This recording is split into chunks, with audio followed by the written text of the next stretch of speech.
Good morning, dolls, and welcome to Little Gretchen's workshop. So today we're going to make what I call cube bags. Yes, I said cube, C-U-B-E. Now you see these little tiny blocks. They're little wooden blocks that they can usually be found at any kind of craft store, the dollar store. You definitely can find them out on Amazon. And what I do, I just glue them to a jumbo craft stick. Now, in this instance, I'm doing it just kind of quick, not even really neat. It's really looking super pre-K right now, but I'm doing this to just show you that even if you don't do something perfectly, it can turn out really, really cute. Now, I have this piece of scrap fabric. I've had it for quite a long time, and I really like it. Some of the parts of the print is kind of large for miniature, but the way I'm going to fold it, it won't look out of scale. So you always have to be careful about that, dolls, when you're looking and using prints for miniature, especially 12 scale, because if the fabric print is too large, it'll make your images or your items look off or out of scale. So I'm using a very same concept as far as the folding technique as I used on my binder clip bags. Now, if you haven't seen that video already, I will leave a link in the description so that you can follow along with where we are today. And I added a little additional glue. I'm using the 3-in-1, either the fabric tack or the fabric fix. They all work really well in this process. They dry clear and they catch really quickly so that you don't have to hold them in the process of making your project. Now just kind of pinching up and hold it for a second just till it grabs. Now this particular type of fabric has a tendency to fray quite a bit, so there are a lot of strings, a lot more than there are in some of the other fabrics I've used. Now when the front and the back of your bag catches, you can start to fold your ends in. And generally try to fold both sides the same way, if you know what I mean.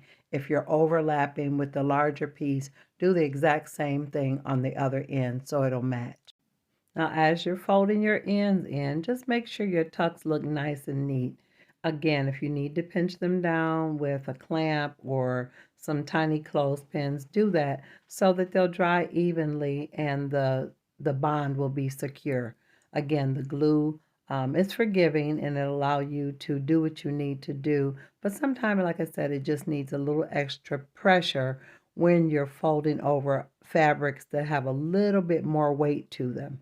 This particular type of fabric is pretty hardy and it sometimes needs to be clamped down.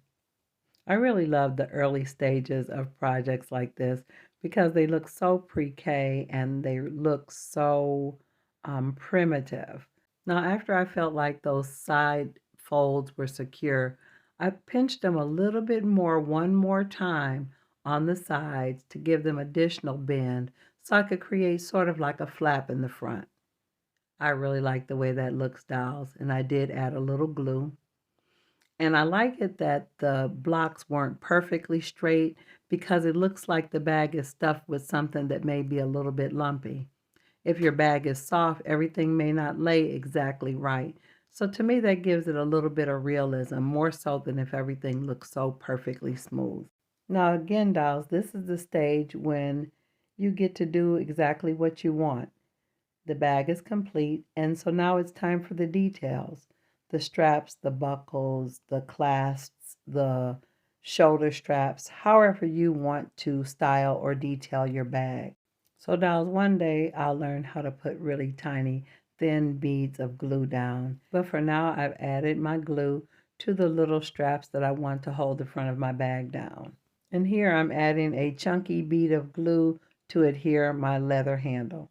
Now, definitely, dolls, don't put the bead of glue down until you're sure where you want to place your handle because the glue gives you enough time to adjust things, but you want to be sure exactly where you want to put it. And I put the entire strap across the top of the bag, and then I left the ends where I pinched them down so they would lock on the bag and left the middle part loose where that would be actually the handle. So it took a little finagling, dolls, to play around with it to get the shape that I needed. But in the end, I was really pleased with it. And I had to snip off the little ends. Now you can adjust or shape that handle more if you like, but I felt comfortable with the soft bend. Now, to enhance the detailing of the bag, I had to add some more of my little brass rivets. And again, dolls, this is just nail art. There are different sizes of nail studs that you can order, and they come in really handy, and they look perfect scale for miniatures. Now, in addition to adding the two straps to keep the flap secured, I felt like the edge where the frayed area was needed to be covered or sealed. So I added another piece of the suede strap right across that entire flap. And I thought it looked really nice. I felt like it made it look really, really finished and really enhanced that area. Now, dolls, I'm adding these straps to these bags at random in ways that look natural to me. You can use actual luggage and tote bags, or when you're making your bags, you can actually look at a picture or something to give you an idea how you want to lay things. I'm actually just playing around with it just based on memory from purses and bags and luggage that I've seen over the years. And this is a soft luggage piece, and I thought those straps looked pretty natural. I did feel like they needed something else, but I really wasn't sure at this point what it was, but I was really pleased with the way the overall bag looked. And it works out really nicely by having that jumbo craft stick at the bottom because it sits nice and flat. I do need to add some feet to it though. Now, dolls, I'm really pleased with the bag, but I'm feeling like it needs something right there in the middle. So I pulled out my box of possibilities to see what I could come up with. And I found this little broken half piece of circle. Thought that was kind of cute. And then I found this wonderful little metal square. It looked like a buckle. And I tucked a piece of the leather strap in it. And I thought that looked really, really good. And dolls, it was random. I found it in some of the nail art, and it was perfect for what I needed. So I had to work with the little buckle for a little bit to get it into the shape that I needed. I actually had to add glue to it to stiffen up the leather so that it would push through the little square shape to give the impression that it actually was connected to a buckle. And I allowed that to dry a little bit for it to stiffen. And after the glue hardened, I actually rubbed it with a little bit of Mod Podge, and that stiffened it. It actually is going to help in the long run because I think I'm going to age the bag in another episode. So it'll work out really well when I get done aging and distressing the bags.